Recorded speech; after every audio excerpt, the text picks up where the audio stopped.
kembali lagi belajar bersama Ibu Ayu, dan kali ini kita akan belajar tentang materi menyajikan teks pidato persuasif. Kompetensi dasar dari materi ini adalah menuangkan gagasan, pikiran, arahan, atau pesan dalam pidato secara lisan dan atau tulis dengan memperhatikan struktur dan kebahasaan. Tujuan dari pembelajaran ini yaitu peserta didik diharapkan dapat menulis pidato sesuai dengan struktur dan kebahasaannya. Peserta didik diharapkan dapat menyampaikan secara lisan teks pidato yang ditulis dengan baik. Nah, setelah kalian sebelumnya sudah mempelajari tentang struktur dan ciri kebahasaan dari teks pidato, kali ini kita akan belajar bagaimana cara menyajikan teks pidato persuasif.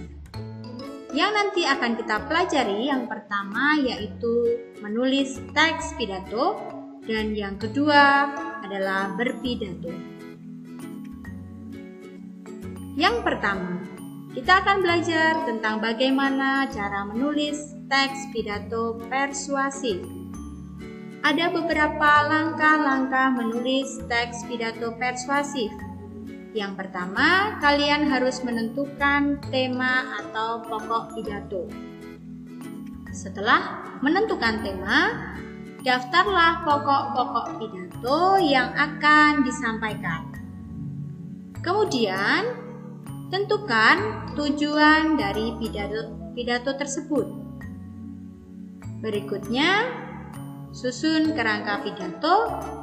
Dan yang terakhir, kembangkan kerangka pidato yang sudah dibuat tersebut. Demikian tadi langkah-langkah menulis pidato yang dapat dilakukan. Berikutnya adalah cara bagaimana berpidato. Hal-hal yang harus diperhatikan sebelum kita berpidato, tentunya mempersiapkan materi pidato tersebut dengan cara mengumpulkan bahan-bahan yang akan digunakan dalam pidato dan menyusun kerangka naskah pidato tersebut. Berikutnya, setelah selesai mempersiapkan materi pidato, yang kedua yang harus diperhatikan dalam berpidato adalah saat kita berpidato harus memperhatikan sikap badan kita, suara kita, dan kewajaran sikap kita saat berpidato.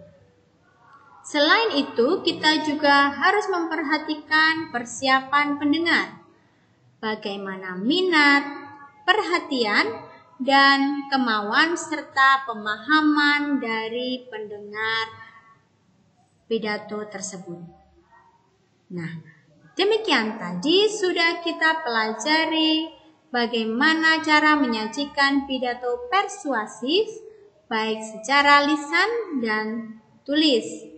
Selamat praktik menulis pidato, sesuaikan dengan langkah-langkah menulis pidato, dan selamat melaksanakan praktik berpidato dengan memperhatikan hal-hal yang harus dilakukan dan harus dipersiapkan saat kita akan membaca pidato secara lisan atau berpidato.